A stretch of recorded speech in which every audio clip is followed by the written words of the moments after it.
I've been traveling on this road. There we go. I've been traveling on this road. Trying to find my way home. Trying to find my way home. I've been traveling on this road. Welcome to the car wash. Now that you mentioned Welcome that. to the car wash. Yeah. All right, a little song. We rolling? They sing. Hey, wow. Welcome to episode 2 of the Common Sense Podcast. Welcome, everybody. This is Magic Nick here. Hey, oh, he's with my embracing the name. amazing co-host here, Amazing. Peter, Rico. Amazing.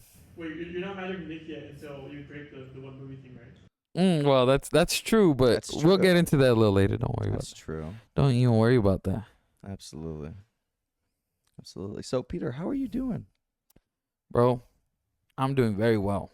I am so What? excited to be shooting episode 2, man. Like, this is awesome. I got my nose waxed yesterday, guys. So Zoom in. I don't know if you guys have ever got your nose waxed. It's painful. If you haven't experienced that, you need to, because you can breathe so much better. All my hairy nostril friends, you need to get it removed. Trust. It's an experience.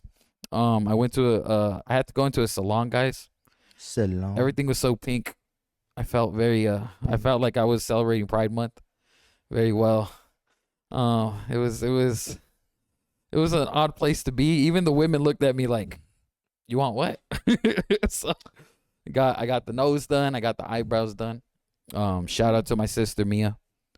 She probably hated the way she's gonna go back to episode 1 and hate it. Guaranteed. She's gonna be like, "What? Why didn't you get your eyebrows done? Why didn't you get looking right? I taught you better than that." My sister does hair. She's a great. When I compare her one day, she's gonna be my stylist for everything. But she probably would have hated that. But yeah, I'm feeling good today, man, because it's good to be here with the Common Sense fam.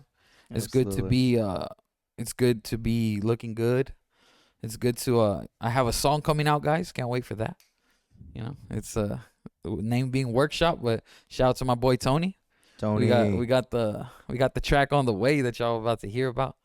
So yeah, it's a good time, man. It's a great time to be alive. So I'm feeling very good. That's good.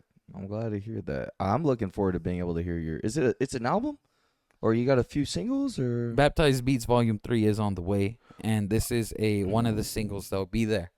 But that's on the way. It's a single coming out right now. So. I'm looking forward to it. And just for you guys to know, this man lives, breathes, and will die for music, man. I mean, I don't think I need to hype him up. I think roughly you guys are going to be able to hear and judge for yourself. But I would say I'm really looking forward to it. I've been to the studio, at least on the back end, and I just can't wait to hear it. Yeah, you saw Tony's studio. Yeah. If you follow me on Instagram, SGVMVP, that's right.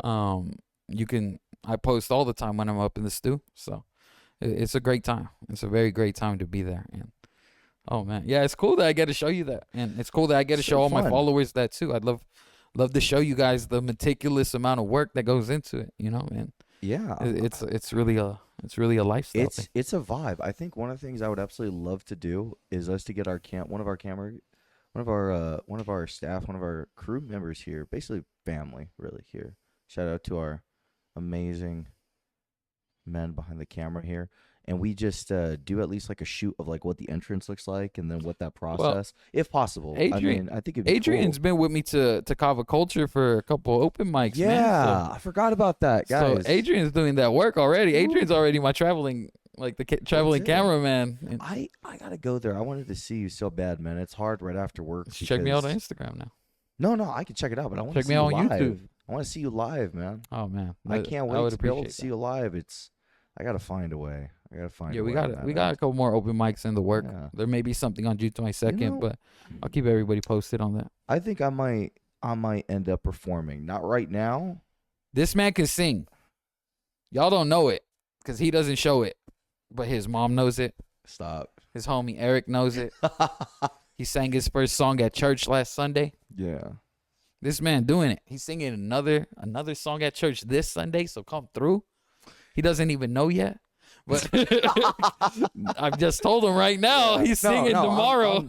I'm looking good. I'm looking for it. I think one of the things I really appreciate is not only that we're able to have this forum, but the way you're able to teach me, because it's something I really wanted to be able to put out there, but it's difficult because I've never had somebody to mentor me in it, so I appreciate that. Thank Just you. don't be scared, homie. No, I'm not scared. It's just I want to be good, and I don't know what that looks like. And then if I don't know what to at least aim for or shoot for, then I play comparison, which is something we could talk about. Oh yeah, later. don't do that. And don't do that. Which is the hardest thing, because as an athlete, I think it's very easy for us to want to look at stats. And I think now wanting to sing, I think from an athlete's perspective, which I think is wrong and skewed, in which it's like, oh, then what's the bar that I need to shoot for? Is it just practice, and then I'm trying to find out what my voice sounds like? Well, there's a difference between sports and art. That's what you got to realize, bro. Like, so music is art, and I think with competition, obviously competition. So talent shows, that's when it's competition. Got it. But really, with music, you're kind of just in a battle with yourself, you know? So, like, you just started singing, bro.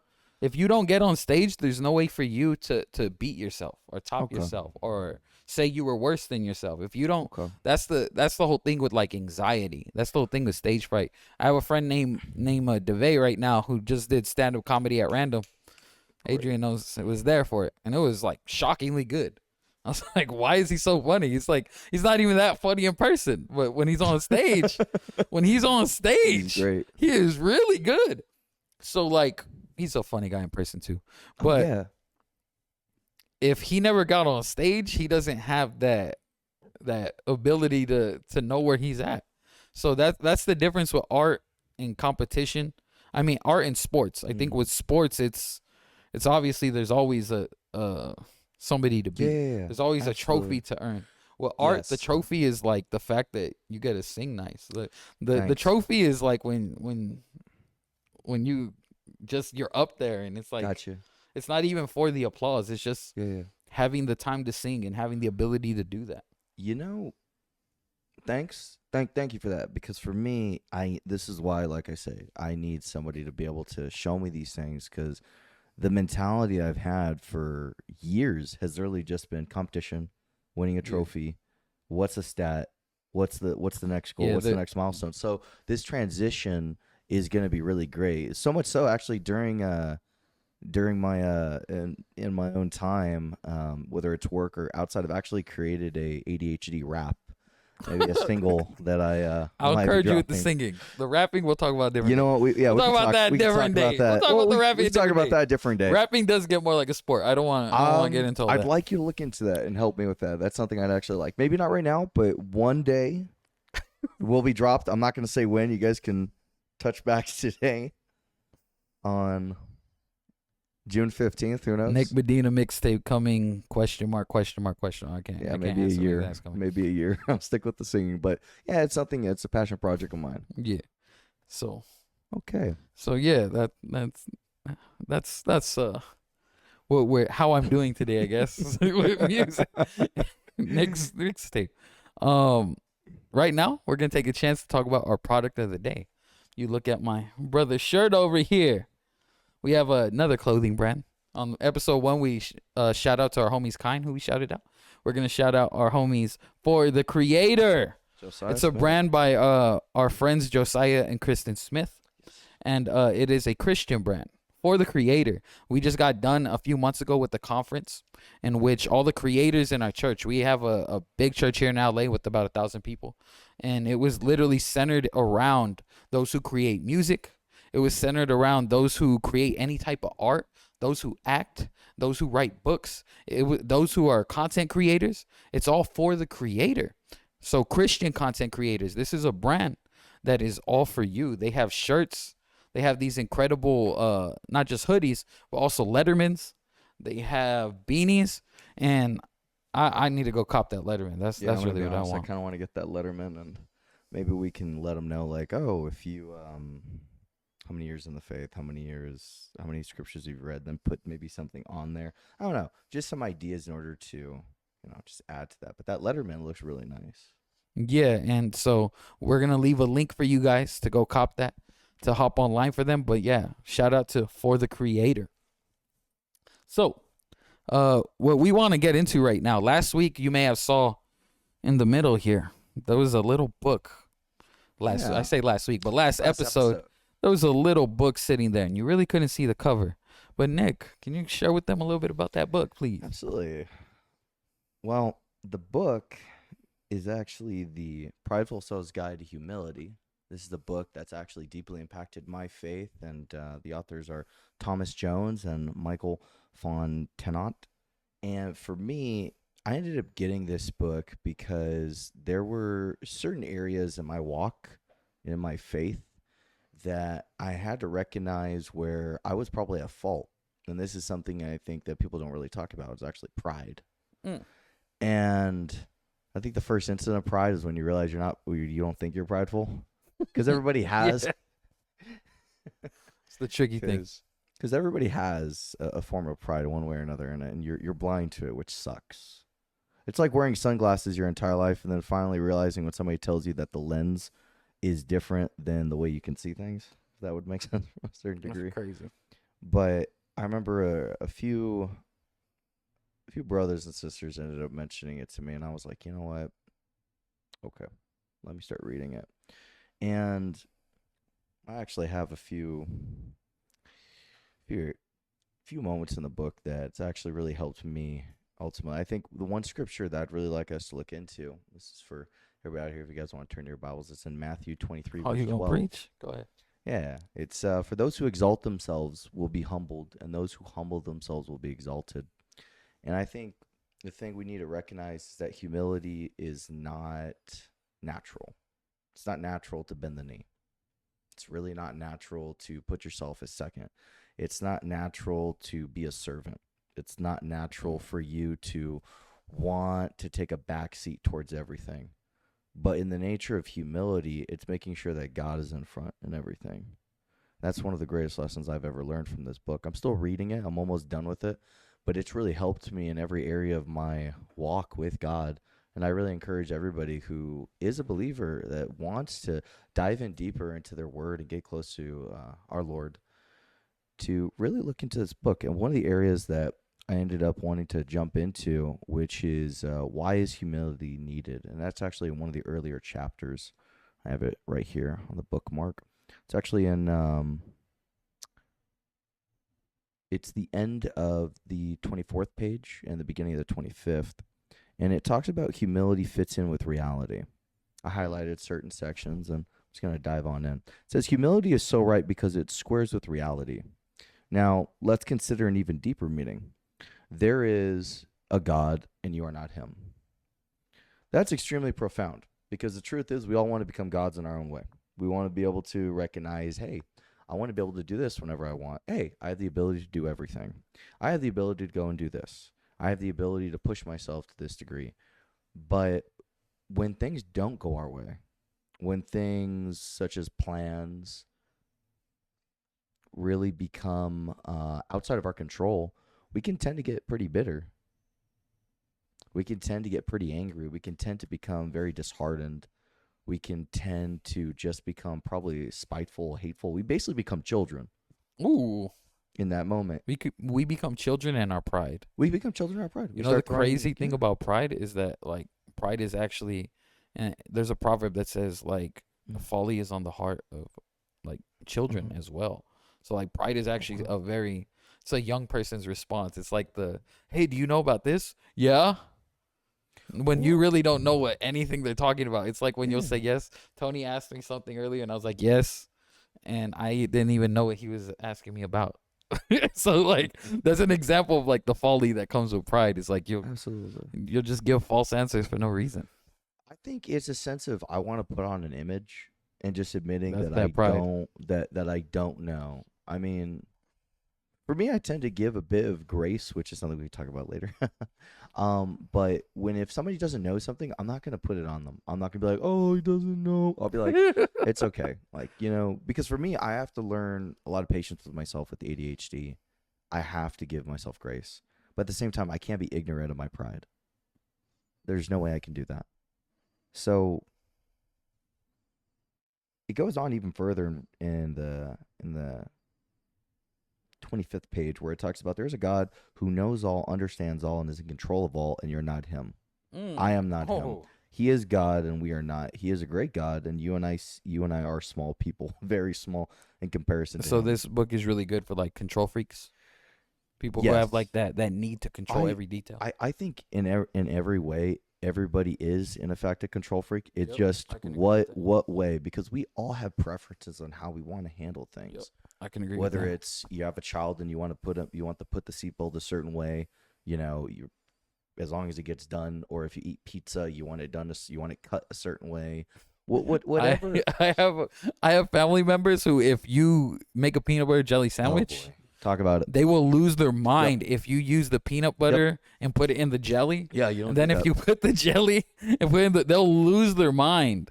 I don't get why. It's just it's preference, man. I know It all yeah, comes to yeah, like, you're right. this is who I am.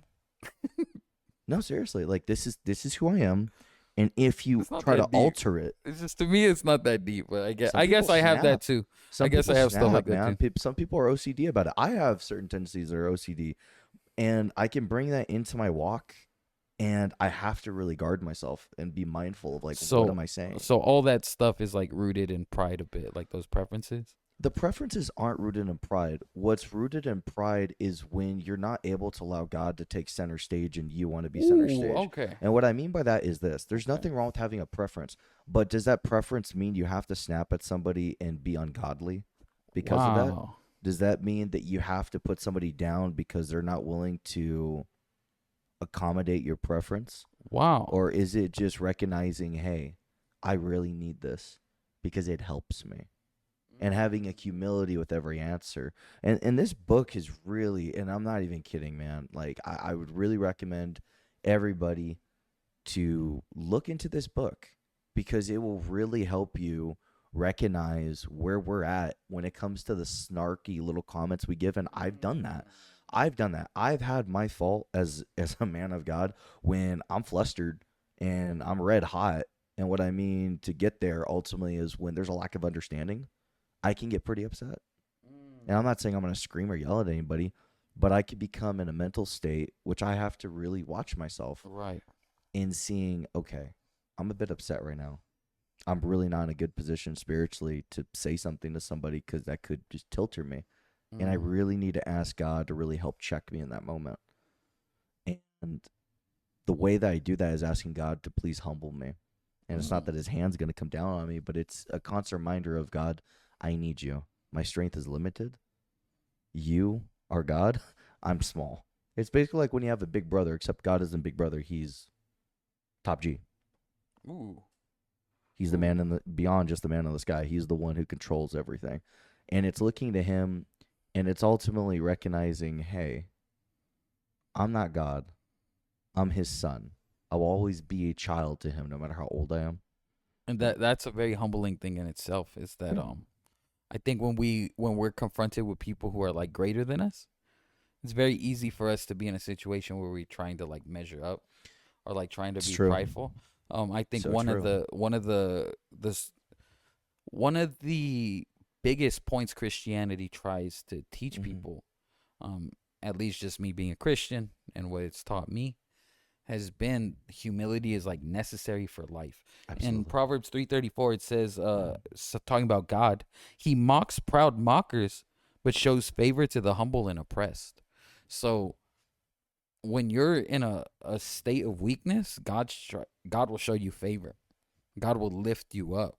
And I think that's even the same. Like when you're in a state of needing pity, you're able to get that pity. But if you're in a state where you're always strong, always in control, don't need anyone, that's gonna put your life in a lot of rough situations. That's gonna put you in a place where you can't make friends. That's gonna put you in a place where people can't even Yes. talk to you.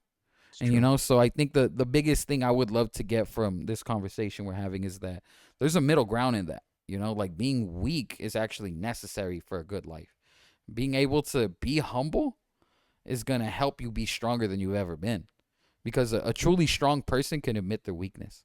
And that's something that I think everybody needs, whether you're Christian or not. I think that's something that people can really, really stick with and move forward. And that's something to teach your kids. That's something to just be an example in your life. So that's what I would say Thank about you. this. I haven't read this book, It's but a I would. great book. I need that copy from you. Oh, I actually, you know what? I actually have an extra one, man. I bought an extra one. Okay. And I'd love to give it to you as a gift. I think it's something that is really going to help because it just gets down to several examples in the Bible. One of them is actually my personal favorite. I believe the chapter is just bear with me real quick, guys. Turn to a book club here. It actually has to do with if you guys don't know Joseph, the king of dreams, and his story ultimately of a young man who's been given a great vision by God, and he'll rule over his brothers, and even his mother and father will pay homage to him. But God will use somebody when they're loyal to him and trusting him. And he had a long way to go. He had to be sold into slavery. He had false allegations of rape from Potiphar's wife, had to be thrown in jail, I believe, from 18 to 20 years, met influential people, but God in every way was putting him through unjust circumstances in order for Joseph to be trained in trusting him and not relying on his own strength, and being able to really be molded so that way when he was being able to be given a position of authority, which is second of all of Egypt, second only to Pharaoh, he was able to be a man who walked with God powerfully because of his humility before God, his reverence before God, his love before God, his strength came from God. Everything flowed from God.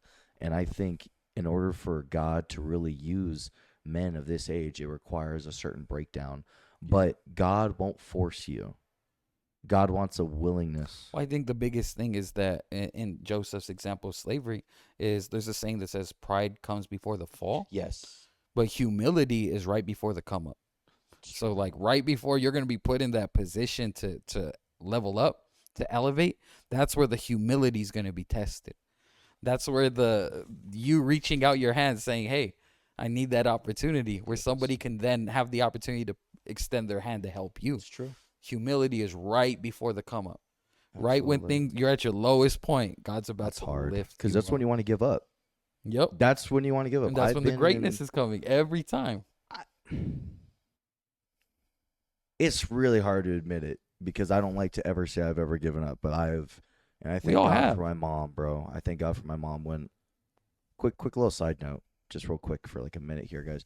I used to have a background, or not used to have a background. I had a background in sales during the pandemic. A good friend of mine, Kevin, introduced me to a private equity company. Shout out KG. KG. And actually, he has a podcast as well. I got to look into that. We'll have him here one day. But what ended up happening was ultimately that I went through probably one of the greatest transformations ever. And sales does that to you because it tests you. And I wanted to give up. If it wasn't for the phone calls, which my mom, which is the greatest cheerleader I ever had, shout out all the moms that really believed in me, I wouldn't be able to say that I was confidently be able to be where I am today and utilize those skills and be able to raise that type of money. I'm incredibly grateful. But sales, anything that's difficult will test you, and you get to that breaking point where it's like, I just want to give up. Yeah. I just want to give up. Why? Because it's messing with your sense of self so bad, because it's like, why am I not great? Why am I not killing this? Why is this not going the way that I always thought it was going to go? And these are the questions most guys, and dare I say even women, have when they're really shooting for success. I think there's just a people thing. I think this book It's going to help. is really it's good for people. Yeah. I don't think it's very skewed towards any gender or anything. No. I think it's very much something that we all need help with. Absolutely. Humility doesn't come easy to people. No. That's why I think it's so, that word itself is so associated to like religion and spirituality and Christianity. Is because pride is very easy for people to tap into. We get a lot of stuff done off pride. If you're a fan of sports, you could win titles off pride. It's true. You can be the greatest in the NFL, MLB, anything you want, just off your pride, just off of wanting to beat everybody. true. of wanting to be the strongest. You could break lifting records and all off your own. But I think even when we get into what makes a champion and all those things, one of my favorite, I love boxing, and one of my favorite boxing analysts, his name's Teddy Atlas. He has some crazy takes sometimes. Okay. But he had a take on Mike Tyson. I love Mike Tyson, one of my favorites. A lot of people call Mike Tyson the greatest ever. He's the GOAT. He's the champ. Teddy Atlas said he's not the greatest. Oh, wow. And it's because when he got tested in a fight, when he was a good bully, meaning he could knock you out in a round. But when he was in front of somebody else who was a boxer like Evander Holyfield, who's not going to back down because you hit them hard, how do you do after that? How do you do when somebody withstands your punch? That's a great question. And so that's what Teddy Atlas brought about. So that's an example of how a champion needs that humility. That's true. A champion's going to get beat sometimes. A champion is made by their failures. Yeah. That's why Michael Jordan, he lost a lot before he went on that run with the Bulls. Kobe Bryant faced a lot of adversity with the Lakers before they got their next titles. There's so many different Shaquille O'Neal. Yep. So just sports alone shows that, like, you know, we said we weren't gonna get into sports, but this is all example of how like it's a great example. Humility creates you. Yes. Humility is the only way you can learn from a loss.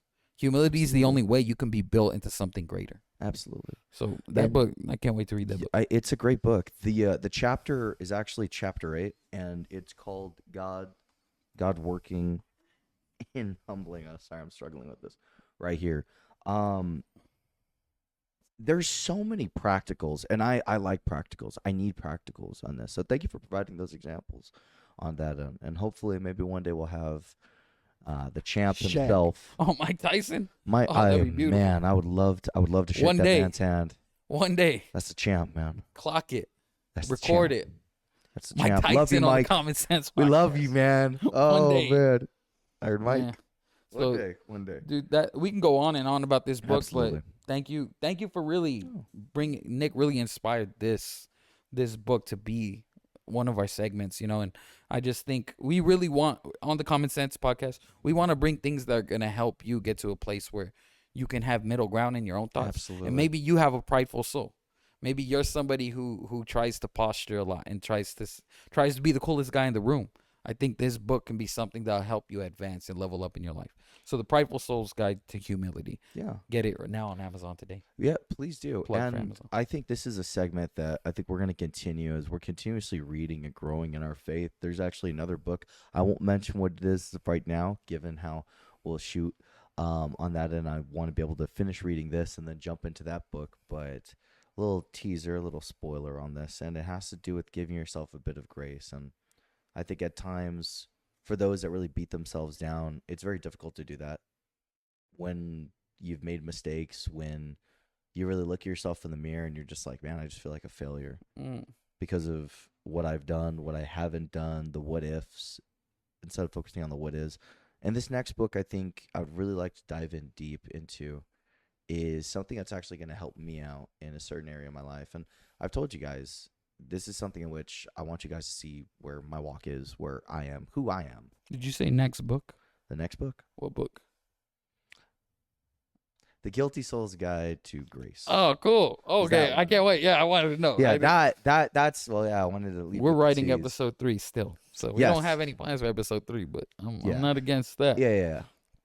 I would love to get I that book. need a little bit of time because that one's gonna hit home in a lot of ways. Yeah, read it. But it's gonna be a great ride, and like I said, we want you guys to come in with us on this. Tell us what you guys think. If you guys have read this book, please comment. Yeah, please leave some insights in the comment section. If you're on Instagram, YouTube, the TikTok's coming.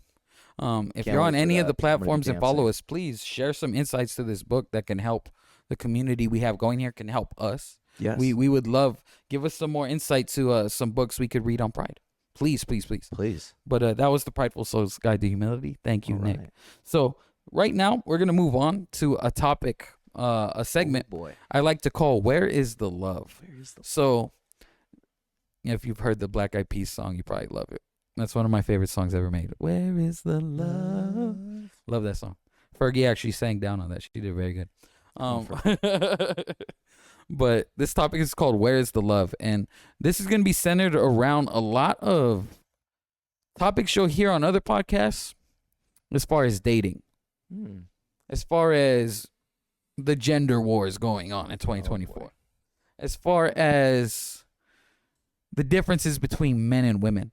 But here on the Common Sense podcast, we want to do something different. We don't want to attack people. No, we don't. We want to do our best to bring a middle ground. Yes.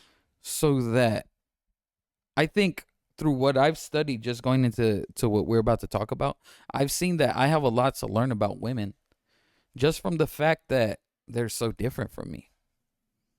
And I really would love for other people to get that insight. Instead of, I think with other podcasts, sometimes it could turn into a yelling session.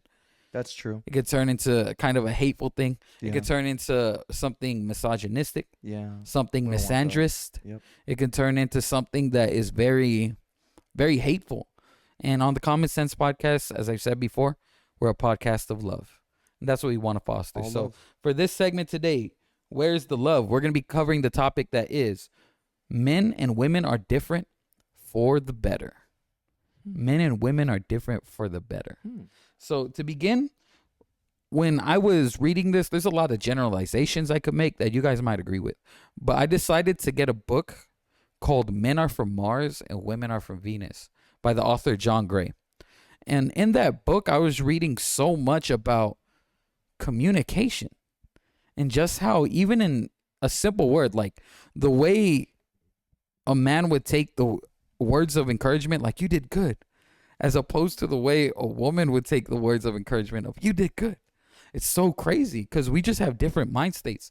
In the book, it paints that men are Martians, women are Venusians, and one day the Martians saw that the beings of Venus were beautiful, and they built rockets and did everything they can to get to Venus so that they could cohabitate with them. As they were cohabitating, they found Earth, and they decided, you know what, let's move to Earth and make that a planet for both of us. And in the time there, as we continued to, it was nice in the beginning. It's kind of like the honeymoon stage in a Beautiful, relationship when you're so in love with somebody. They can do no wrong. Even when they do something wrong, it's cute. It's funny. The way he does that, it's just like, oh my god. It's like He just like gets that bowl for me, and he almost dropped it, but no. so the Martians and the Venusians were so in love with each other at first. But as time went on, they started to forget how they liked the little flaws in each other. They started to forget that being from different planets, they communicated things different. Being so different, they forgot that these differences are something that we should understand. Try at least attempt to understand. And so this book was very insightful to helping me get to the bottom of like communication. In my time in my church, the International Christian Church, I think I've made a lot of great relationships with some of the sisters in the church. But there was a point where a lot of the sisters, like I'd be talking, getting into deep conversations, they'd end up crying. And I was like, I don't want to do that. Like, I don't want to be the guy who's just making sisters cry in the church. Like, that's nothing I want to do. But when people are sharing their heart, it's men and women share their hearts in different ways. That's true. I think for men, like we can kind of tell each other very deep, emotional stuff, straightforward, and we can really handle it. But me having more, I have more communication with men in my life.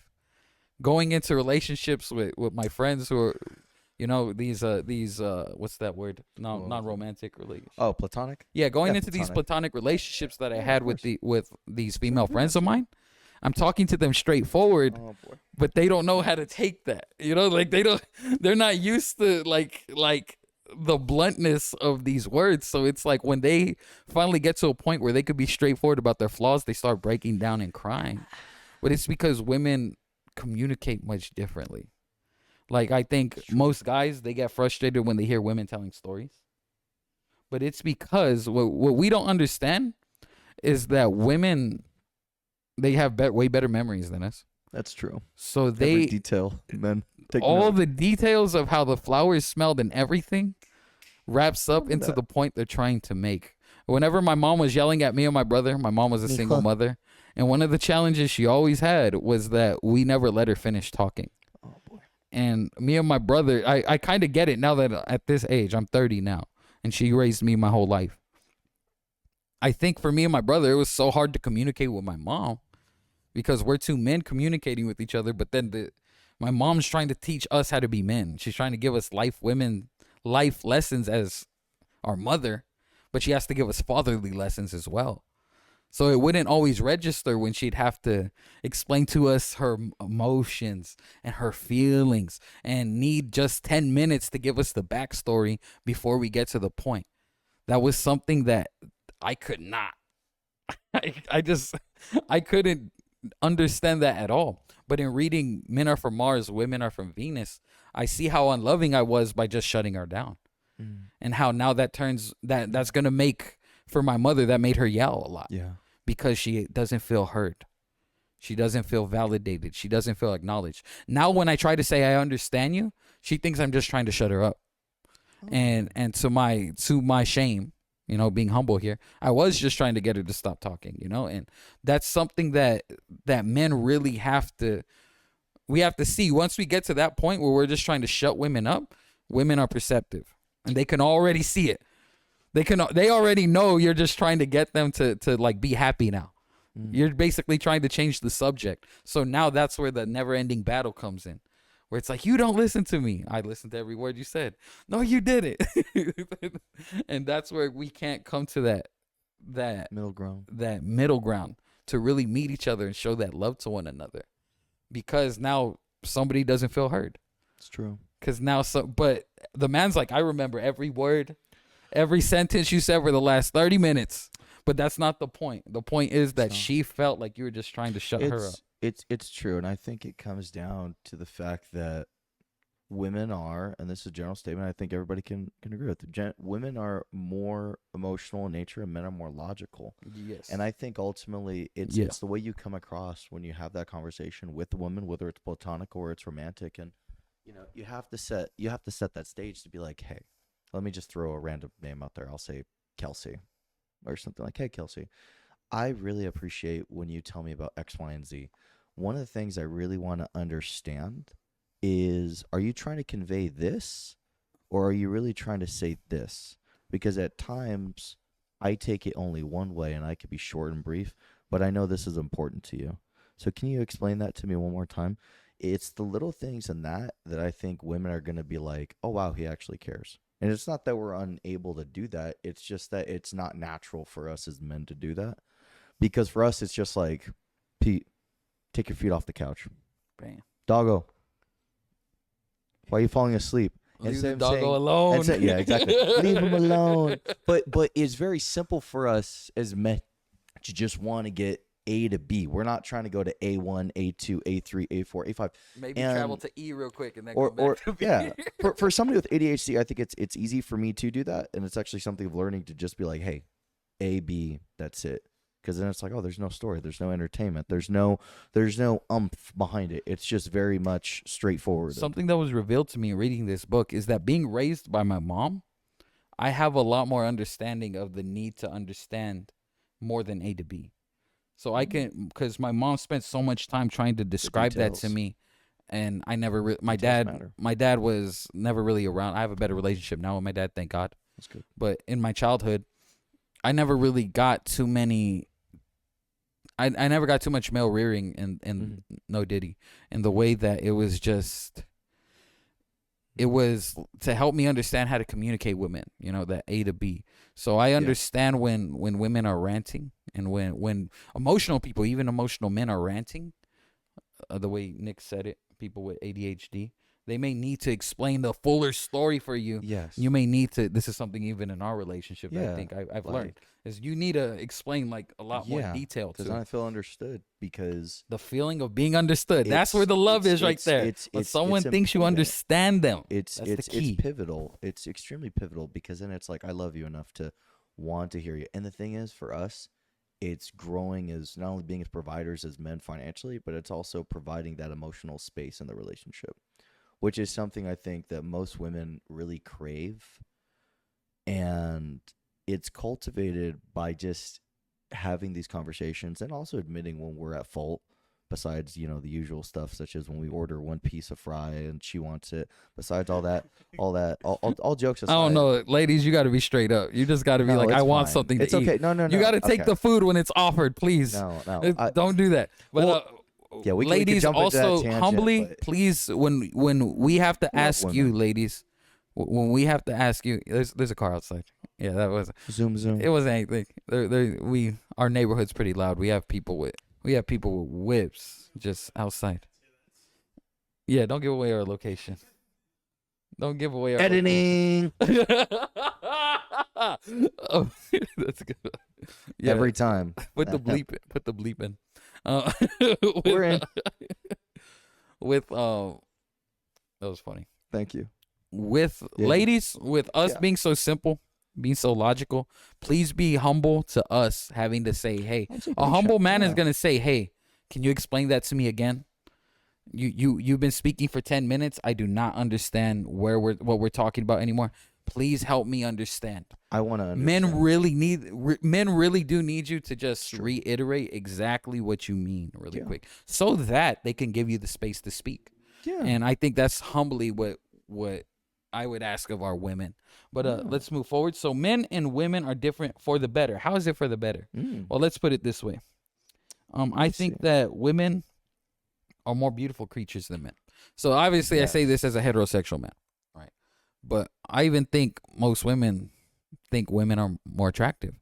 And that's why women have so much opinion on like clothing, on makeup, on other women's makeup and It's so clothing. true. And the women they look up to tend to dress in ways that they like. That's true. And so I just think women are just like from just the aspect of visual, women are such beautiful creatures as opposed to men. Yes, I would say one of the things I've always recognized women that they actually really support each other in a lot of ways. What do you mean? Here's what I mean by that. You mentioned how they looked up to each other. You also mentioned how they want to dress a certain way, and they, majority of fan clubs, you're not gonna see most men. You're gonna see women because there's a huge passion to follow a trend. Zoom. And I think women are one of the most, if not the most precious gift that God's ever given us. And the reason being is because there's a certain softness and tenderness, and there's a beauty to them in all aspects, from the eyes to the hair, to the nose, to the lips, to any body shape, size, or anything else. I'm not shooting on anything on that end. As a Christian man, I humbly say that women of the Islamic faith, Muslim women, when you're speaking with a faithful Muslim woman, they have that in the Bible. It says that women should have a quiet and gentle spirit, and a faithful Muslim woman really demonstrates that. That's true. Like the real one who's real about their faith. Yeah.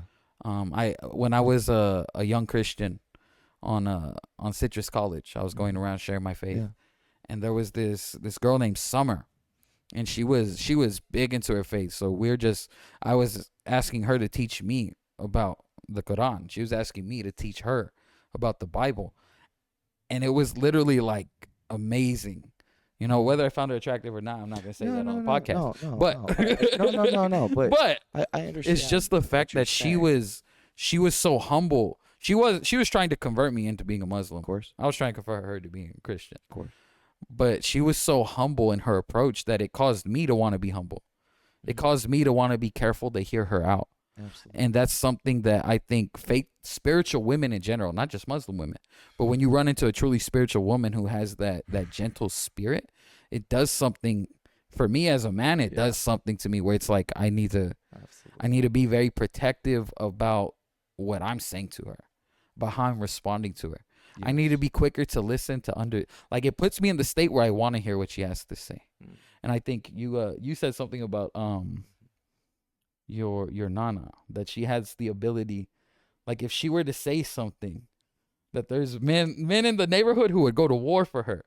And I think that's something very spiritual about how when there's a woman who's like able to present her words in that gentle way, or that spiritual way, that for us men, like it makes us loyal to them. Like it makes that protective side of us. It really captures it. No, it and, does. and puts us under Yes. under their control to an extent. It- But it just we want to protect her. I would say We want to this. honor her. Yes, there are gonna be women, and thank you for that point. I would say this: when you meet a truly spiritual woman, her impact on you will be to the extent that you would want to look yourself in the mirror spiritually by reading your Bible, but also mentally, emotionally, and really see, okay, how do I match up? How can I really lead this woman?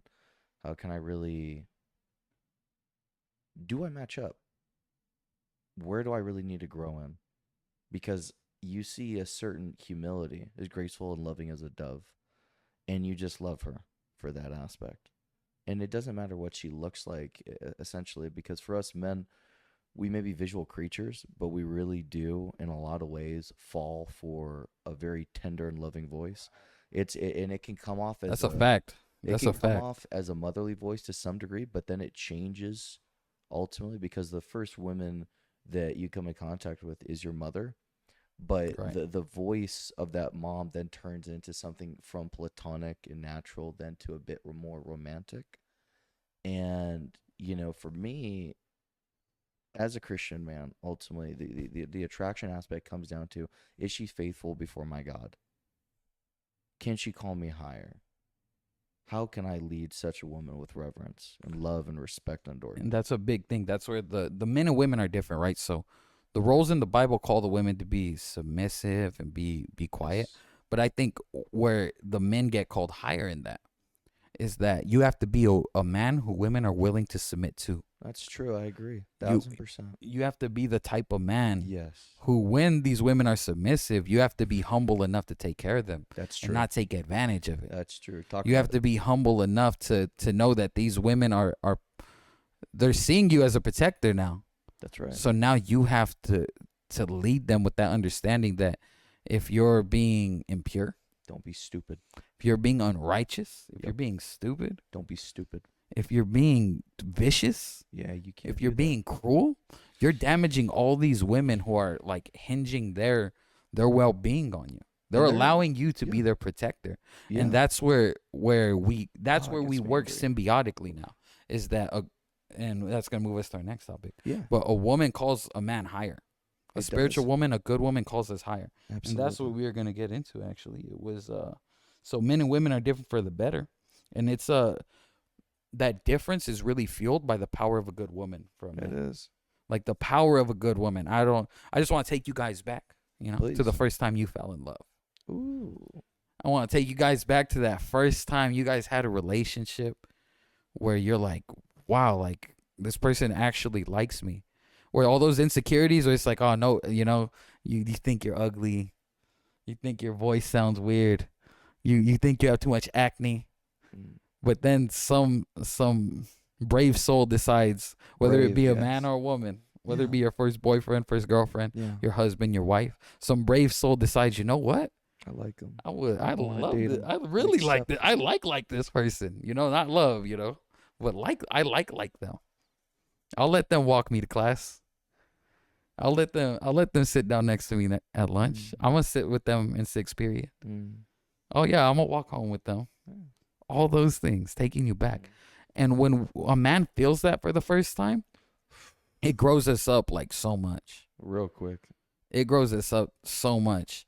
Oh, When I got my first girlfriend, I think it made me more aware. For me, I kind of dress sloppy. Hmm. In my natural state, I don't care what I'm wearing. I don't care about people's I get you. opinions about me. I don't care about optics. Optics don't do a lot for me personally. Mm. But when I was with my first girlfriend, she asked me to shave my beard for the first time. Wow. And you can ask anyone who knows me. That was a weird time. Yeah. Because people were like, we've never seen Peter without a beard. Yeah. We've never seen him without facial hair. So when I did that, my mom was even like Whoa. shocked. Who's Everyone in the this? household was shocked. Gay? But because I wanted to, that's what my girlfriend wanted. Just because Yeah. she's willing. Yeah. I was like, oh yeah, she makes me happy, so I want to do that for her. Like, a woman elevates you in that way. Mm. And she was like, I had a nice chin at the time. I was chiseled.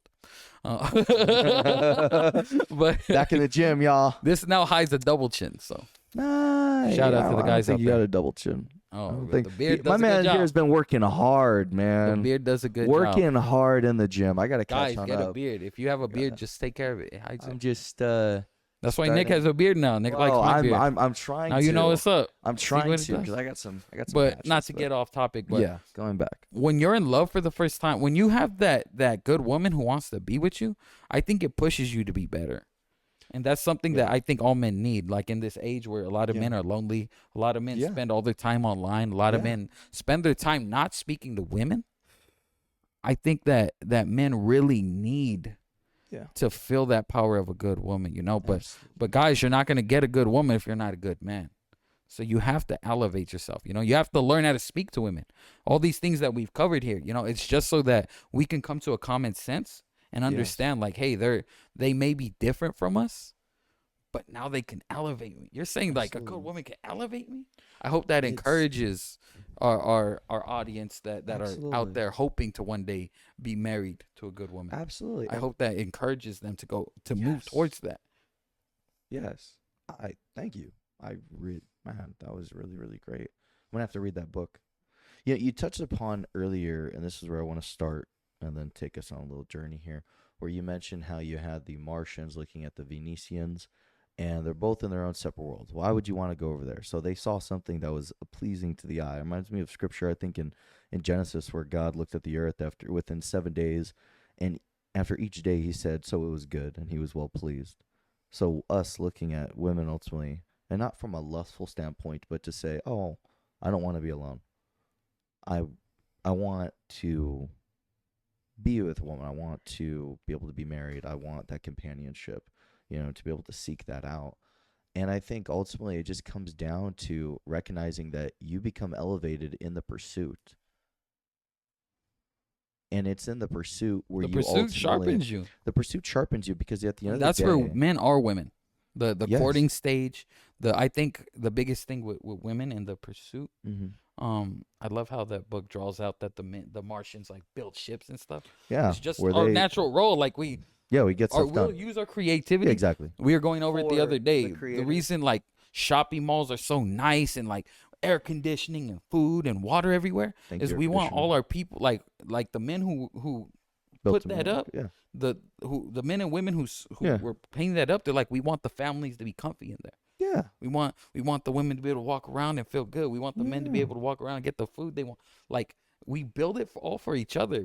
The society we live in America, something I'm very grateful for. Even we can bag on America all day. That's true. Is we have a society in which we want to cater to one another. We do. We want to make it equal. Even though we're seeing the full extent of how we're not equal, how we're unequal in different ways. We have a place where we desire to have it comfy for each other's mothers, to have it comfy for each other's children, to have our apartment here be as stocked and ready as the next apartment next to us, you know? So we live in a society where men and women really do want to just love each other. We really do just want the best for each other. And I believe that with all my heart in diving into all this, you know? I want to add to that when it comes down to the pursuit and looking for a good woman. Because I think ultimately I'm not going to ask the question of what is woman, but I'm going to ask the question of what do you need as a man in order for you to feel loved, respected, and to build a house that's full of peace? Because the scripture tells us so many times. Oh, yeah, sure. Yeah. There's scripture that talks to us about a quarreling wife. There's scripture that talks to us about, nagging, fighting. And I think it's ultimately when you want to pursue a woman I think it all starts with friendship. And I think it's something that's so difficult today because people That's are some like, common oh, sense I'm for just you. going to, I think it is simply common sense. You need to be friends. Oh, men and you women need to be can't be friends. because This is why we get divorced all the time. Well, This is why we got a hookup culture, because that's- we can't just be friends. but We just need to be it's- friends, y'all. We need to get back to being friends. There needs to be an understanding of I'm building a friendship and you build with somebody. And I think there's going to come a time in which either the man or the woman is going to catch feelings. I think as a man, you need to recognize where your feelings are at. It's something us men don't really deal with. Me, with ADHD, I deal with heightened emotion, so I have to learn how to be extremely self-controlled and self-regulated. You know, you'll see me joke a lot, but that's, you know, a entirely different thing. I have to be willing to look at, okay, what emotion am I feeling? Okay, what's going on? But if I had feelings for somebody, I would have to really ask myself, okay, where is this friendship at? Now, if I wasn't a Christian, ultimately, and I am a Christian, but for those that aren't faith-based, or maybe those that are faith-based, I think it's ultimately looking at, okay, do I want more? Okay. As a Christian man, I obviously want to take it to God. Obviously, I want to take it with those that are married. I want to make sure that her heart is right in every aspect. I want to make sure that I'm able to be the man that can lead to the point where she's like, I can trust him because he's deeply rooted with God. And as a man, you look at a woman of God and you say, I want to take care of her. I want to lead her. I want to guide her. I want to love for her. I want to provide for her, not only financially. I want to make sure she's doing well spiritually. I want to make sure she's doing well mentally. I want to make sure that this is a safe space that if we fight, and what I mean by fighting is if we have a disagreement, we can come together. We don't get angry. This is even saying it from the dating aspect. From the friendship has no expectations of dating. Dating comes from because I like certain attributes about you. Now we're going to get some expectations on the table. Now with dating, I think we need to recognize that expectations need to be talked about instead of just keeping it up here saying, hey, I would really like if you would be willing to do this. Is that something you're okay with? Well, I definitely want to touch dating at a different time. Oh, yeah, actually, I think dating, we're both single men. You're right. So yeah. we don't really need to end. talk about that too you. much. I think I have some friends who I want to bring on as far as couples who I love. Couples who I respect the relationship. Couples who had their first kiss at the altar. I would love to have them on, man. You know how crazy that is in 2024? That's gorgeous. That's beautiful. It's so how ridiculous is that to even hear? It's beautiful. Unbelievable to even think about. That's beautiful. But I have multiple friends who didn't kiss each other until they got married. Wow. And where I come from, where I grew up, it was like everybody was having sex before they were even friends. Talk about it. Before they even knew each other. Before they were even of legal age. That's true. That's the place I grew up in. Yep. So it was a very, very jarring experience back then, you know, but now to be a grown man and to see like, okay, we need to really correct this. This is why I wanted to touch on this topic about, you know, and the biggest thing of men and women are different for the better is that I hope we're opening up a discussion so that for our female audience, you're seeing that, hey, this is just how men are, who we are. Yeah. And for our male audience that, hey, like, we just have a lot of understanding that we need to give more. We need to open up our hearts more. We need to embrace some humility so that we can protect the women in our lives, so that we can love those women, so that we can love so that we can actually have female friends. We can't do it if we're always out here trying to be players, trying to be the cool guy all the time, trying to be the guy with 100 women who they're sleeping with. Solomon had 700 300 concubines, 700 wives. It won't satisfy you. It doesn't. It doesn't. Having that many sexual partners you. doesn't satisfy you guys. And I just want you to know that. It doesn't satisfy. It does not. It ruins you.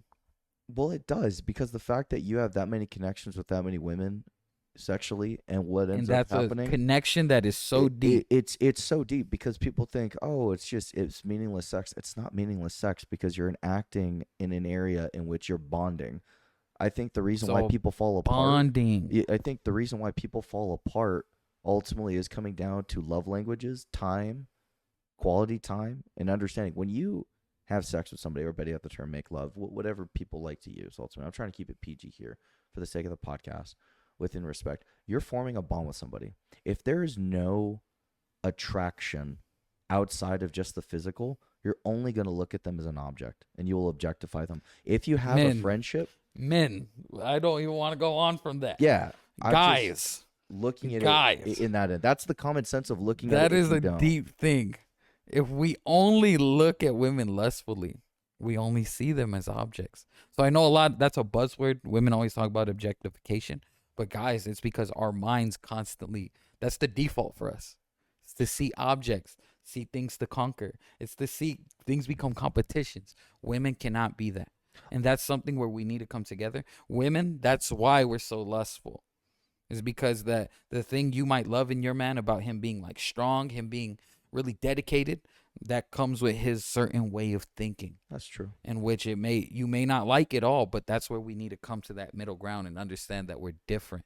But those differences are going to bring us together. Those differences are going to create healthier marriages, create That's a right. healthier society, and That's right. healthier families. And that's what I'm hoping we can get from this. But that's all the time we're Yeah, going to give absolutely. right there. Yeah. We could keep going if That you was a guys great segment, want. man. We'll probably go on more. We'd love more. More Please on our comment. Patreon a little later. Yeah, we want you guys to engage with us. This is one of the things, and we appreciate the comments so far. We've had some that say "get off the couch," which we have. We've gone to the gym, on this end.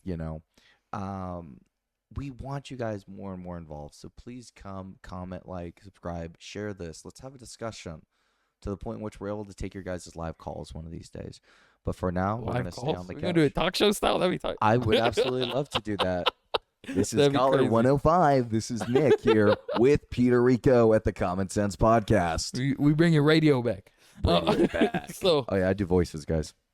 that was Where Is the Love, guys. We're gonna have more dating in the future. We're gonna go over stuff like that Yeah. because I think that's the stuff that Nick and I, as single men, we have a lot of beliefs about that and takes on it. Yeah. And I think that's stuff that a lot of people in the world, especially here in America, that we truly need. That we Oh, truly we need do. to talk about so we can have that middle ground Absolutely. between the sexes. We're gonna heal that on this podcast. So if Come you on. like all that drama, go somewhere else. Go. This ain't BET. But if you're y'all. looking for some actual This ain't The View. understanding, you found your home. Welcome to the Common Sense Podcast. So we're gonna take this time to nerd out a bit. Ooh. We got to get nerdy. I think on every single podcast. Last time we talked about Deadpool versus Wolverine, Throw me the T-shirt. and we're gonna we don't have a T-shirt. Oh, they don't yet. I would have bought it. I would have bought it. I like cinematic events like that. You know that. We are going to take this time to discuss X-Men 97. All right. What's X-Men 97? So for all my fellow nerds out there who are still logged on, who've been waiting for good TV, been waiting Great. for good stories, who have the common sense to understand, modern movies have been bad. Yeah, they It's not just boomer stuff. Oh, jeez. It's not just us being old and saying it was better in our day, stuff like that. No, it's not. in my day, you don't get. It's not just us telling you to stay off our lawn. It's really that we've been waiting for quality. And That's if true. you were born in the 90s, you got the X-Men TV series. Ooh, you got You know what? you got the Amazing Spider-Man. You got so many I- different things. I just want to play the theme for them so bad because it's so iconic. When you hear that as a kid, you're just like, you can have the worst day ever. Then you just hear. And you're locked in. I don't want to do it for copyright right now, but it's just nostalgia. You just get fed, and you're just like, That's boom, right. That's right. it And hits. so if you were born in the 90s, you got to see the gloriousness of the X-Men TV series. Glory. And so the X-Men since that series have kind of been done terribly. Yeah, Wolverine's been done amazing. Shout Love out you, to Hugh. Hugh Jackman. love you, Shout out to Deadpool Wolverine again. Deadpool, mate. Australia. The absolute travesty that's been done with one of the best comic books ever made. Some of the best characters ever made in superhero history with the X-Men team is crazy. The movie's missing characters, rewriting characters for no reason. Stop. Just it's too many bad memories. Oscar got some Isaac killing bangers. it with Apocalypse, but them making a terrible movie for him to display it. It's just things like that are such a travesty. Things like that are such a travesty. And in 2024, if I had told you that an X-Men series was going to come out, you would have probably rolled your eyes and been like, please don't. Brother, please. If you had told me months ago, I would have been like, no, don't do it. And Don't when I do had it. heard in January that No. X-Men 97 was being created, I had the lowest expectations. I remember I had let's talk about that expectations. conversation. I had no. I you know call what? him. Don't worry. I'll give you my password. I'm not putting it on for everybody to see for Go ahead, posterity. say it out loud, right in the mic. Yeah, it's 1-4 beep beep. There you go. Thank you. You got half the code. If you guys find it out, comment it. Let's see. I will straight up change it, but let's see. I actually do want to see if anybody could get it.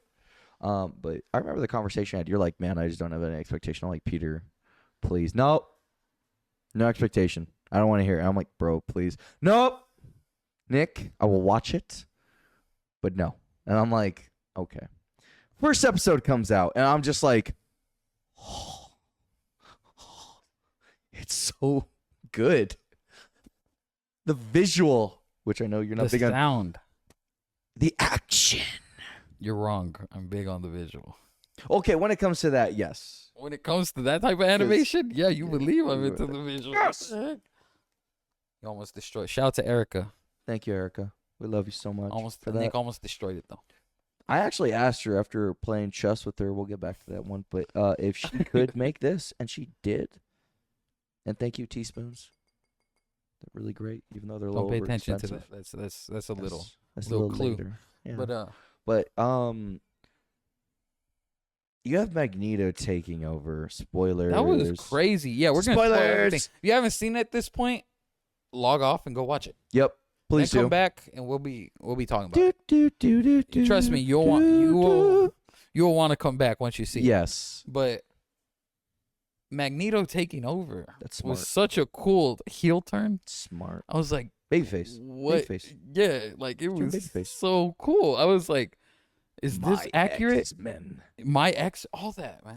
And then the way they I gave want to him break that down. the way they gave him it got so deep with the good. character development and character Yeah. building in one person that it spread throughout the series to Cyclops, to Jean Grey, to Wolverine. Everyone got so much character building in this series that it's too much, I think, for anybody who's gotten used to how bad TV is right now.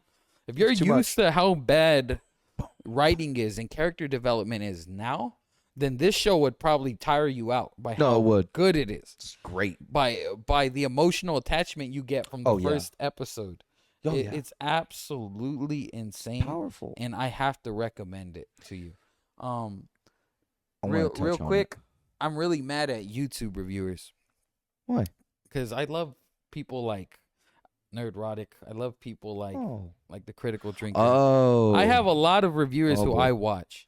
And I'm just so sad that they haven't given props for this show. It's You don't have to give props to Disney. But it's hard to disassociate that. No, I get it. I get it. it's hard I don't hate because- them. That's why I don't hate them. I don't hate Disney. It's because as I said, I Even opened up though, with saying how you know, much they failed us. like Disney has done a great job in this animation space. I think they're doing great competing with the likes of, DC. On this end, I didn't expect it really to be this good. I thought it was going to be decent, but it was great. It was above It decent. was. I felt like I was a kid again watching it. It literally felt like Saturday morning cartoons, and Felt as better. a man being able to watch that and being like, wow, I'm actually just feels like I'm gonna have cereal. I'm gonna chill. I'm gonna watch this. I'm invested to the point where being hyped for the next week. I was more hyped for this than I was for most MCU projects. I was like, man, Facts. it was so good. You have Magneto, whose whole focus is humanity hates us. I want to take them out before they pull the trigger. To now, within the first episode, being tolerant.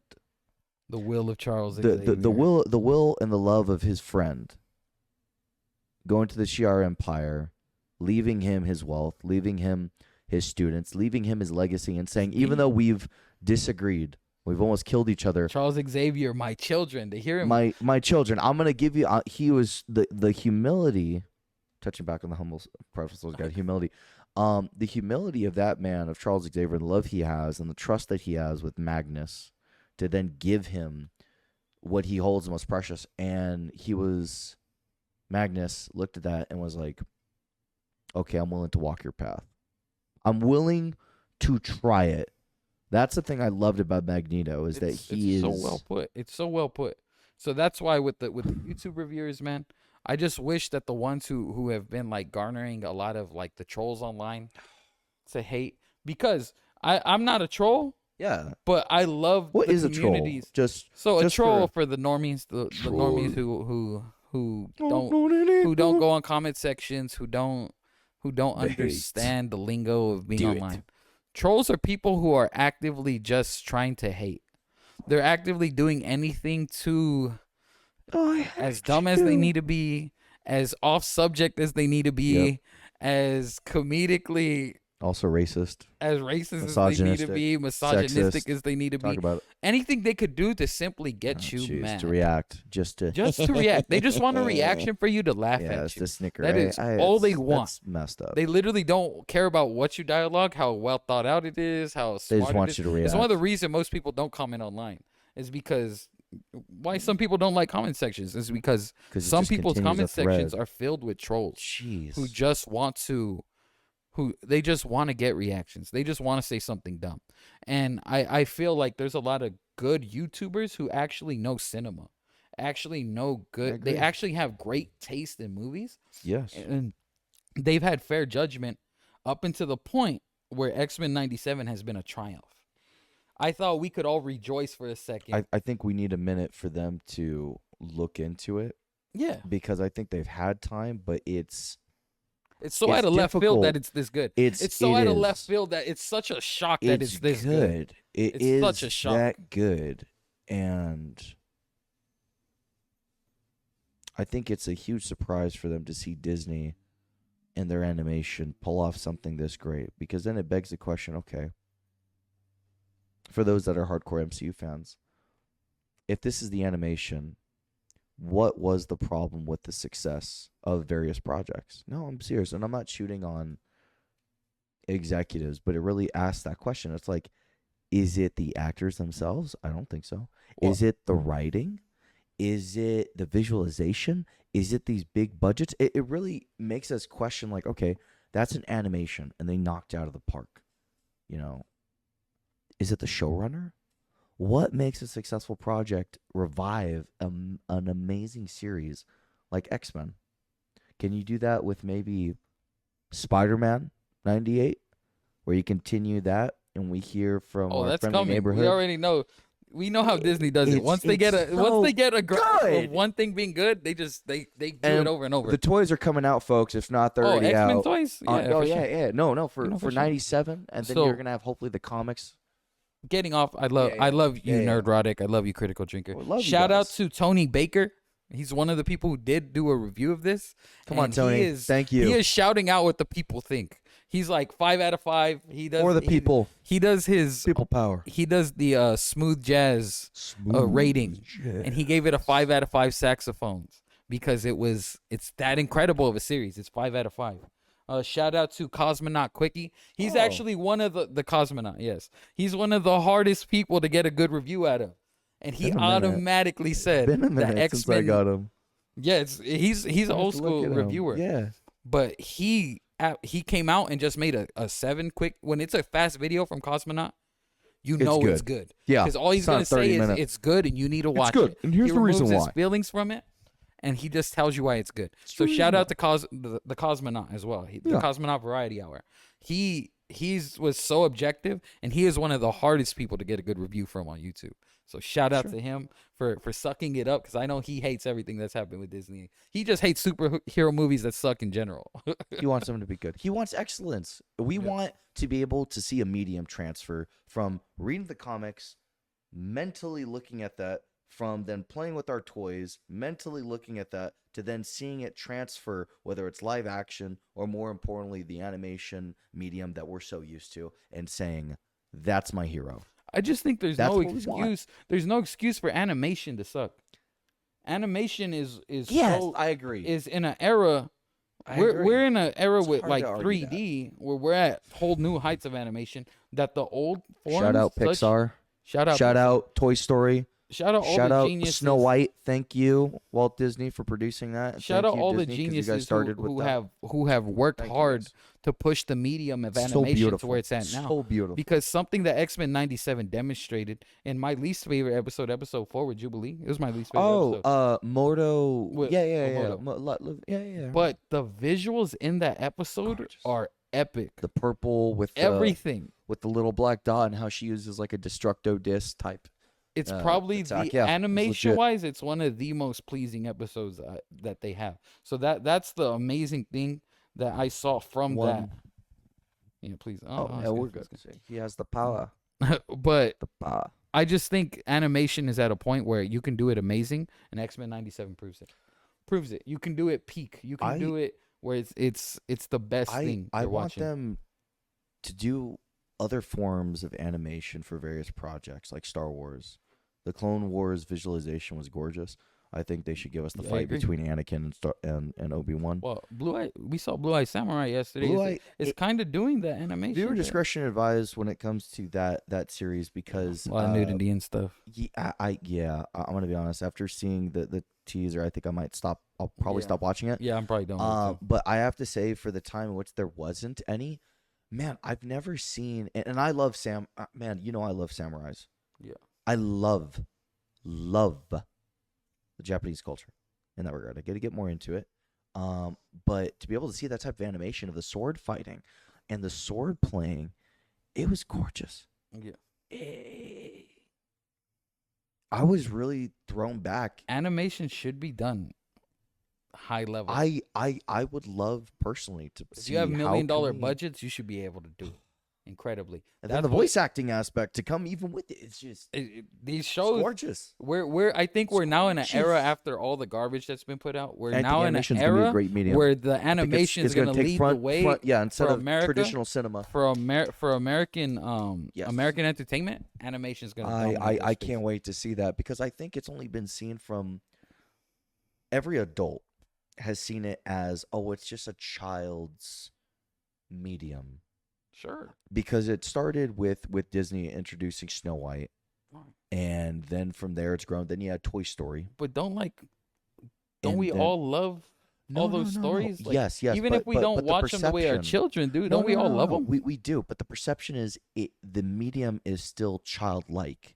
It isn't seen from a medium. If you watch Invincible, for those that know from Robert Kirkman, which is a phenomenal show in and of itself, Viewer you're going to say, discretion "Oh, advised." it's an adult animation." Why? Because it's unwilling to waver when it comes to the source material of the blood of the fight. When it comes to certain animation cursing. styles, Shout out to cursing. Invincible because they don't get sexually explicit in the They show. they They're very don't. good. That's actually They're something. very Thank good. you, Robert, for that. I really appreciate it. And they What's don't his whole hold name? back. Kirkman, See it? who also created The Walking Our Dead. viewers need to know who Robert Yes, Kirkman Robert is. Kirkman bro. created The Walking Dead. Invincible, I believe, just finished about the book, but not the book. Correction, there, editing. The comic ended, I believe, 5 to 6 years ago. Yeah. And I'm gonna be honest, some of the animation style on it messed with me a little bit because there was some animation Well, that I liked. Then, X-Men 97. Yeah. What Troy Baker said. oh, Troy, or wait, I think the Tony voice Baker. actor? What Tony, no, Oh, not Tony Troy. Baker. What Okay, Tony Troy Baker, Baker is the an YouTube actor. reviewer said. He said if you had the storyline of Invincible, meaning the pacing, and you had the animation of X-Men 97, Gorgeous. and you brought it together, you have the Woo! perfect show. You have because I do agree that what Invincible's done well is they've taken time I to wanna flesh dance out right now their 'cause of story. it. They've Yes. taken time to flesh out where X-Men 97 was fast paced and It it needed to gave be. you so many storylines Boom, on boom, every boom, episode, boom. but I think that's just our desire for X-Men, our hunger Yeah. for X-Men. They just overfed Yeah. you with it. So it's easy to get lost. In retrospect, it's easy to get lost in X-Men with all the Yes. stories. However, the satisfying ending that it wraps it up perfectly in the season Grown Men finale. Cried, It's that good. episode 5. Before we continue to talk about it, I just wanted to point out some things. Yeah. The directors of Yes. X-Men 97. Let's shout them out. Let's give them some love. We Chase love you Conley. guys. Chase. Thank He you. worked on Netflix's Cyberpunk 2077. Also, viewer discretion Viewer advised. Very discretion graphic. advised when it comes to that. Phenomenal series, but I don't like the Emi nudity on Yonamura it. and Jack Castorena Okay. both were working on The Killing Joke. They were both animating directors on Batman's The Killing Joke. God bless you, Kevin Conroy. So we God already bless you, see Mark the type Hamill. of team that came together Thank who've you, Bob already Kane, done who created great. Batman. They've already done great in different projects, and Yeah. they just came together to make an incredible project of X-Men 97. I didn't even know that, man. We Wow. see in the art department, we have John Terranova. Okay. Terranova. I think John Terranova. Yeah, okay. He was a worker on What If. He was in the art department. What If? Oh, the Marvel's art What department. If. Okay, thank you. Because He was for me, doing the I'm art. mixed when it comes to What If, but the art He was department doing great. the art on What If. And So the he did art on What sketch. If was one. Yes, he was one of the people who overseeing the art in it. I love For the concept art. animation. everything else. Laura Barbera. She was one of the animators of Alita Battle Angel in 2019. Oh, that was great. Yeah. That was I a think great movie. Was what do you call it? That was James Cameron's That was one Cameron's of film. James Cameron, yeah, Lead James Angel. Cameron. That's a great movie. That was a great gotta movie. watch A it movie again. that deserved a sequel. Yes. The music. Shout out to the Newton brothers, legendary scores. They What are they- worked what on are they known? so many Give different me- movies. give me. I can't even remember at this point. I didn't write it down. Newton? The Newton NEWTON? brothers. Go. They're on so many people's scores. Okay, I'm gonna have to look into them. But they did a great I job love with this composing. with the X-Men theme song. Did with they all they, these- they revitalized? They tweaked it a little. Didn't they? Multiple episodes they tweaked it. Every episode has like different renditions of all the classic It's good. X-Men songs. It's The good. Newton brothers killed it on this It's project. good. And then overall, I want to shout out Bayo Diamayo. Bayo That Diamayo. is the showrunner, Thank the head you. director and creator of X-Men 97. Love you. He got into some controversy and he got kicked Oh off. really? He got fired Oh, before the no. season started. Disney, be smart. Please, if you hired James Gunn back from tweets that happened, what, If 2013? you hire James Gunn back, You hired James Gunn back for Guardians. you you're definitely welcome. need to hire Bayo And he made money Diamayo for you back. guys. You need to hire Bayo Diamayo back because the way he's one of the main brains in how He studied it. this show. He studied Rogue. You can He tell. studied all of them. You can tell when it's a fan Hardcore. that made the Obviously project. getting me out of my seat, out of the couch. Yes. You can tell when it's a fan Oh yeah, he's that hardcore. put their heart and soul into it. Yeah, man. You Like, can see it so obviously. So that's why I Disney, if I can make any request, if you're hearing me, please hire him back, please, because pray for him. he did an absolutely great job. If you don't hire him back, I don't know how good. I this don't know what series will be season. without Oh, him. here's the thing. I think and this is where Magic Nick from y'all remember before. I'm gonna make a prediction here on this one. I say that depending on what the controversy is, I don't know, so I'm gonna have to look it up. But depending upon the controversy, you let everything simmer down, allow the good takes to come. You get the reviewers coming on in. You wait till the awards start coming in, and you The want show to make should win a sure, lot of and it awards. should visually as well as. art As well as the performance from the actors voice acting themselves. awards. And you let them have their time in the sun. Hopefully, the everything dies down on that end. To quote House of Cards, whenever you're underneath the spotlight, you have to kill something in order to give them something fresher. That being said, you want to make sure ultimately that you want to have good news in order for people to be like, okay, now, mind you, I don't know what ended up happening with that controversy. I hope. You can do a simple Google Yeah. search. We Oh, won't I talk about didn't it know on about the that. on the podcast just to protect images. Exactly. We have no enemies here as far absolutely as none. We you just know, want to see a great anything show. we've said about specific names. It's simply because we just want to be honest and transparent. We speak from the fans' perspective. Yep. Anything outside of that fans' perspective, we don't have any desire to touch true. on it. Really quick, who was your favorite character in this show? My favorite character It's was. It's really hard Who for me in not this to say 10? still just is. from the 10, just from X-Men 97. Rid yourself from everything else. Just X-Men 97. Who's your favorite character? Rogue. That's fire. Rogue. They did her right. It's so hard because I want to pick Gambit too. And then there's Magneto. The G. Magneto was going to be my pick. I thought Magneto was going to be your pick. I'm not picking Charles Xavier, that's for sure. I was like, he was cool. I don't even want to talk about that. I No, want to don't hate talk on him. about I was that. glad to see him. No, I'm glad to see him. It's I was just sad that he left them. It's like, bro, you were alive and you left them? Like, wait. No, this is where we gotta watch the show and then before it goes. He should have never left. He was dying. The Shi'ar Empire. I get had it, I get it, I get healers. it. They took him into space. I get it. Should have came back. The reason I pick Rogue is this. He did come back. Obviously, there's a love triangle.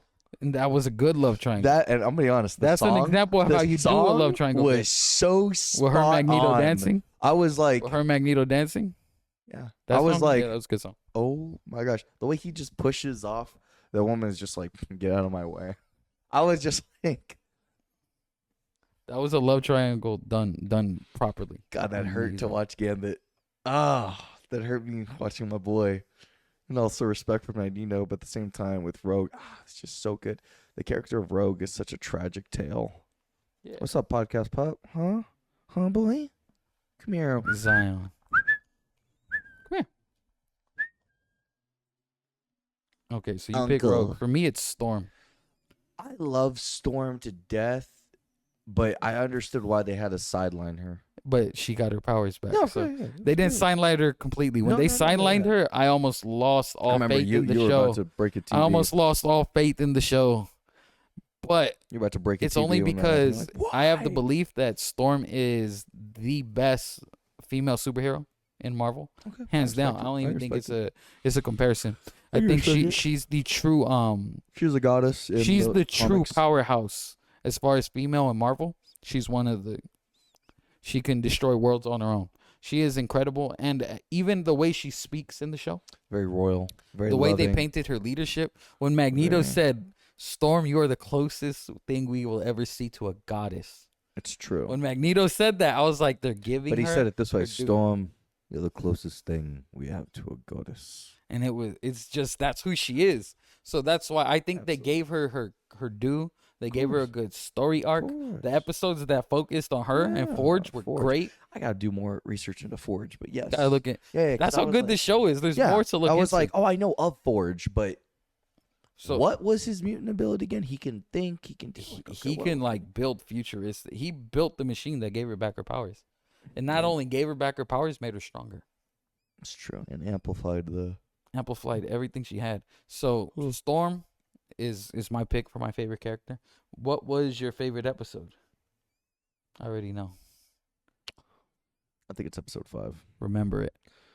It's That's the name of so. episode 5. I'm trying not to get emotional about it because No, it's the best episode. you have. Here's the thing. Here's the reason why I picked Rogue. Rogue is a woman in a mutant woman that just wants to be loved. And physical touch is extremely important to every woman out there. Her mutant ability denies her the basic comfort of being able to hold somebody she loves in her hands for a prolonged period of time. That's deep. And with Gambit, loves her with all his heart. He lights up everything, but unfortunately, he doesn't light up her heart. She even said that. God, that killed me hearing that, because I was like, She chose him in the end. yeah, but here's the thing that made me really trip out was the fact that she had a history with Magnus. Okay, I get that. And that physical attraction, what they had, was that.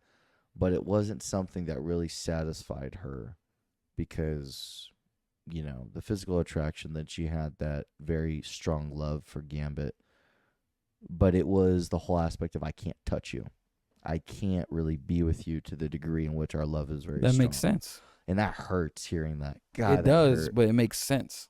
Fun fact in the comics, when he actually unlocks his powers fully, he's able to touch her, ultimately hand to hand. What I mean. On this end, Mr. Sinister has to unlock that for him later on, but I'm not gonna ruin anything. Well, but yeah, My favorite episode is also episode 5. Remember it. If you need convincing, Dude, into how good the show- go to episode 5. That is just. I don't want you to ruin my- it, so please watch episode 1. Watch it in order. Wow. But if you need convincing of whatever you think, Wow. anything we may I be called doing, you. we're hyping it up too much. Yeah, watch it. episode 5, a and then grown man, you gonna you can come back cry. to the discussion. But I called you. I was like, no. remember it is like You went to bed like one this. of the best Just watch it. You told me. Just watch it. best cartoon. Yeah, I was like, one of the best of all time. At least one of the top best 5. animated episodes episodes of all of time. anything I've ever seen. I was like, and that's crazy to say in 2024. So Magneto it's is a G. literally the episode that could revive everything, Marvel. and it was really great. It's the I'm one. The like, question before this series was, can the X-Men save Marvel? The answer is yeah. Yeah. And that episode is the answer to that. Favorite future story arc. Mine is Apocalypse. I can't wait. Can't wait. Apocalypse is I in don't play, know. bro. I can't no, wait. Apocalypse is great. I don't know what they're gonna do. I'm just excited to see where the show goes. At the end of the Let's day, see. future story arc would be really good. There's all that stuff with Cable. Yeah. There's Cyclops' other baby mamas. You know here. Wait, what do you mean another baby mom? You There's mean one- Malin there- Pryor? There's more. Who?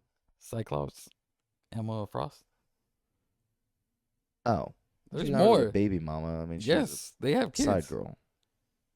They have kids. You need to He's see. out You Marveled me need right to now. go That's rare. see I want Cyclops. everybody to clap right Go now. look at Cyclops's whole like that man. That man has so many kids. It's crazy. Cable's just the best one, but he has so many kids. It's crazy. He's the best one. Cable's easily the best one. Yeah, and he had it with the clone of Jean. Good job. I'm gonna touch into this. I wonder if they're gonna tie this into the MCU, the animation aspect. Please. Here's the reason why. For those that are caught up with the multiverse saga, Kang is in play when you see Ibn Sur when he's younger. Kang does give Ibn Sur his alien technology, but not the time aspect of it. So in the end, you do see something similar to what Kang had in Ant-Man and the Wasp. Or not Ant-Man and the Wasp, Ant-Man 3, the King, I forgot what it's called. Quantumania. Yeah, Quantumania. Yeah, it's so bad, and I'm not trying to shoot. Hater. Yeah, sure. Haterade. Yeah, let's just talk about the good stuff. So I'm wondering if it's that Kang from the MCU, and that's his pocket. I don't know, because we shall see. It could be because they're trying so hard to wrap everything up in Secret Wars and everything else. I'm like, it's not out of the question to ask that. I think it'd be great to tie in the animation aspect of it. They should try it. I think they should. I think it'd be good to have the classic X-Men take on Kang with Ibn Sur, with them young Ibn Sur too. You know, I'm not sure who that is. Ibn Sur is Apocalypse. That's his name. Oh, before he turns into Apocalypse. Yeah, or I could be getting the name No, off it's Ibn before. Sur. I think it's Ibn Sur. No, that's why I'm excited for. There's so many things. Yeah, it's gonna be good. I want to know how Apocalypse revives people and makes them to his horsemen. That's something that can't wait. I want to understand that power. He has power of resurrection. And I think we're gonna get that. Yeah. I think we're gonna get a lot of that explained in the future arcs. That's why Apocalypse is easily. They now have the villain that they needed to keep the MCU moving forward. They now have the guy in play. The thing is this, you could bring back Thanos. Yeah. To some degree, but you need him to be an ally temporarily until he becomes another big bad. Another that you can do is Kang, but it needs to be a traditional Kang. Kang's just kind of whack. They introduced him bad. No, I'm not talking about Jonathan Majors. I'm talking about the character of Kang. They introduced it bad. So I say you scrap Kang. Scrap him. Can't. You can.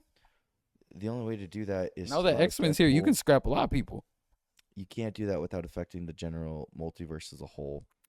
They've already made it trash. They need to do Galactus right. They need to do the Mutant Saga. So we haven't seen Fantastic Four yet. You have the Infinity Saga. You have now the Multiverse Saga.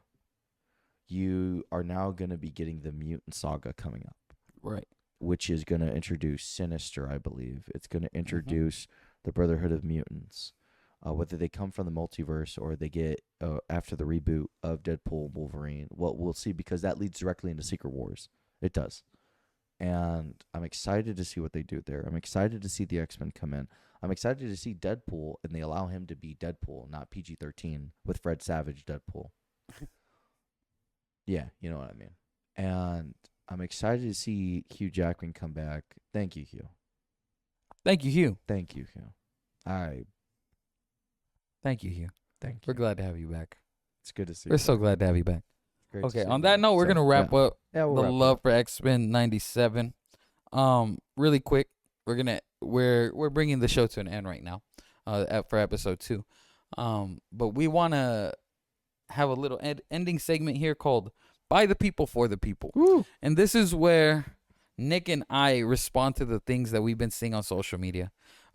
We have 2 YouTube videos over 100 views, and we thank everyone who's tuned in. Thank you, guys.